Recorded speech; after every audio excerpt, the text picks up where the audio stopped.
Siccome ci sono sempre stati, cioè, non saldi ma promozioni, quindi sinceramente non mi ricordavo neanche che si cominciava oggi.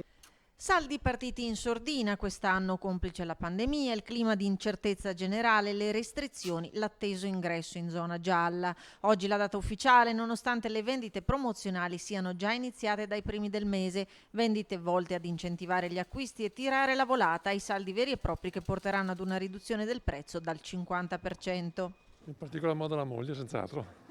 Lei aspetta. Esattamente, visto che non si può entrare in due per nucleo familiare.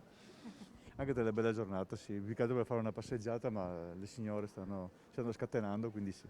Lei dà colpa alle signore, ma il sacchettino ce l'ha anche lei. No, è delle signore.